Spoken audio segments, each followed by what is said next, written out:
बुद्ध से हमें लिखित इतिहास मिलता है। अब ये बहुत लंबी बात है, लेकिन 8-10 मिनट में हम समाप्त कर देंगे अपनी बात, चूँकि वक्ता ज़्यादा है। अब वहाँ जो है धम्म लिपि की भाषा क्या थी? प्राकृत थी। प्राकृत की भाषा क्या हुई? पाली बनी। और पाली और अर्धमगधी से मिलकर पहली शताब्दी में हिंदी बनी, जो आप लोग पढ़ते हो। और हिंदी में 8 अक्षर 7वीं शताब्दी तक नहीं थे। उसमें री नहीं था, औ नहीं था, इया नहीं था, बड़ा सा नहीं था, खष्टी सा नहीं था, जिसे आप संयुक्ताक्षर कहते हो, जो छत त्रिंग ज्ञा 2 अक्षरों के मेल से जो बने हैं, ये 8 अक्षर नहीं थे। और ये 7वीं शताब्दी तक नहीं थे।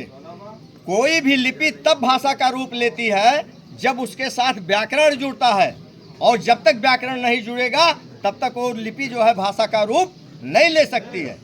तो 7वीं शताब्दी तक अगर ये जो है 8 अक्षर हिंदी में नहीं थे, तो इस देश के चालाक लोगों ने, जब री नहीं था तो ऋचा कैसे लिख लिया, ऋग्वेद कैसे लिखा, और जो है ऋषि कैसे लिखा।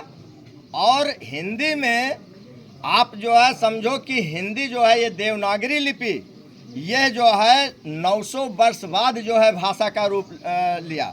माने 9वीं शताब्दी में इसके साथ व्याकरण जुड़ा, तब ये भाषा का रूप लिया। और उसके बाद जो है जब ये भाषा बनी, तो इसमें जो है 16वीं 17वीं शताब्दी तक हिंदी में आधा अक्षर लगाने की कोई व्यवस्था नहीं थी।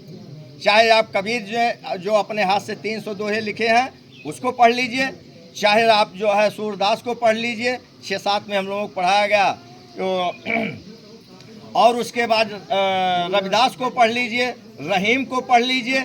जब हिंदी में आधा अक्षर लगाने की व्यवस्था नहीं थी, इस देश के धूर्त लोगों ने कैसे ब्रह्मा लिख लिया, कैसे इंद्र लिख लिया, कैसे ब्राह्मण लिख लिया, कैसे जो है व्रत लिख लिया, कैसे कृष्ण लिख लिया, कैसे श्याम लिख लिया।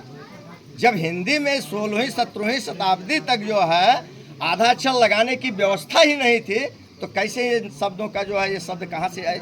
इन शब्दों से पता चल जाता कि ये किताब कब की लिखी हुई है। और मज़ेदार चीज़, जब छत त्रिंग ज्ञान नहीं था, ये लोग ज्ञानी कैसे लिख लिए, यज्ञ कैसे लिख लिए, और जो है क्षत्रिय कैसे लिख लिए? ये सवाल खड़े होते हैं ना।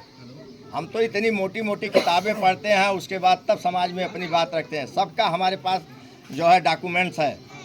और स्थिति क्या हुई कि सबसे मज़ेदार चीज़ है कि इतिहासकारों ने जब हिंदी जो है संस्कृत जिसे आप लोग कहते हो, संस्कृत की अपनी कोई लिपि नहीं है। संस्कृत हिंदी की देवनागरी लिपि में ही लिखी जाती है, आज से लेके क्षत्रिंज्ञा तक, इसी में तो संस्कृत लिखी है।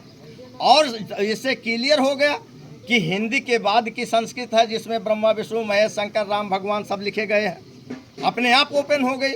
और जो है संस्कृत अगर पुरानी थी तो इसका ट्रांसलेशन, इसका अनुवाद जो है धम्म लिपि और जो है उसमें जो है प्राकृत और पाली में क्यों नहीं मिलता है?